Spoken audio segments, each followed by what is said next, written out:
So we are now 6 months on from U.S. soccer disaster, USA missing the 2018 World Cup, and the question remains, what have we done to fix our problems, the overall problems with the U.S. soccer system? Because we cannot look at small symptoms anymore. It's not a fix that just requires a few tiny tweaks. We need a major overhaul in American soccer. So the question is, what are we doing? And we elected a new U.S. soccer president. It was good to see some challengers. Sunil Gulati stepped down as president, but for the first time in a few elections, we actually had challengers, multiple challengers for the U.S. soccer presidential role, including a few change candidates who, at least one, Eric Ronaldo, did want an open system with promotion relegation, which is a good sign for progress towards the future. But what ended up happening is that we got Carlos Cordero put in place as president. He's basically the former U.S. soccer president and another version of the status quo. So we didn't change anything from a federation president perspective, and from the looks of the election process, basically what's going on is that the voters weighted as such so that MLS or MLS interests, MLS employees have to vote against MLS itself in order for MLS's chosen candidate to lose. And that's what we saw with the U.S. soccer presidential election, just more of the same. Sunil Gulati's right-hand man installed. Sunil has to take the fall, of course, but they install the next best thing right after. So the question for us American soccer fans is, how many times how many disasters is it going to take for us to finally wake up and actually bring about and push for full-scale change in American soccer? People have been saying that American soccer needs to change for years and years. It's not just 2017 when this all started.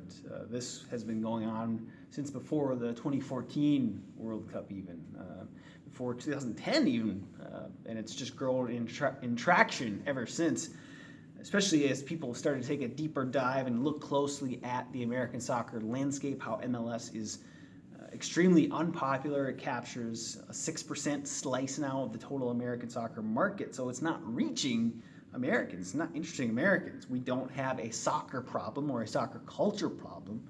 We have a U.S. soccer system problem. Our U.S. domestic soccer competition is not popular at all.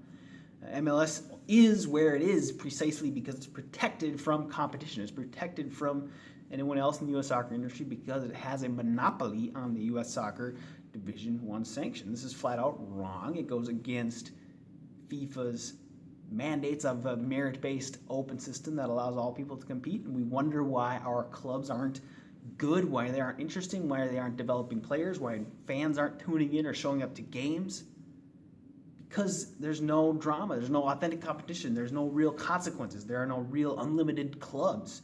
We have one club of MLS with limited franchise outlets, and the rest of the world has real clubs. And of course, fans are going to choose real soccer clubs abroad and authentic soccer competition. So it's no wonder that MLS continues to lose out in Americans' hearts and minds to foreign authentic soccer. And you see that as foreign club friendlies come in over the summer here in 2018.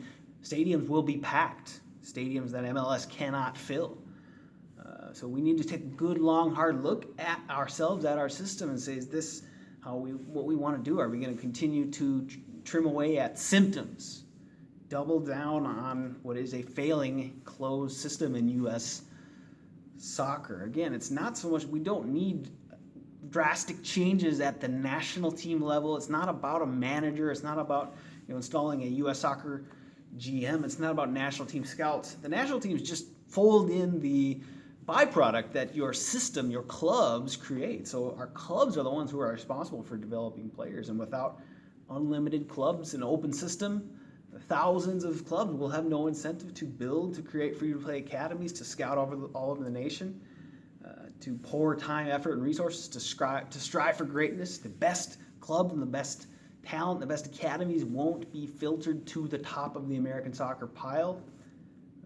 And what you get is continuous mediocrity. So it's up to us, the American people, to force the change we need. We need full-scale, flip this upside down change in American soccer. That is the only way we will realize our true U.S. soccer potential. We're operating at probably less than 5% of our huge potential here. It's time to go the other 95% and fulfill our potential of becoming a global soccer superpower. So if you like this video, make sure to share it out on social media and also subscribe right here to my channel. And I'll talk to you soon.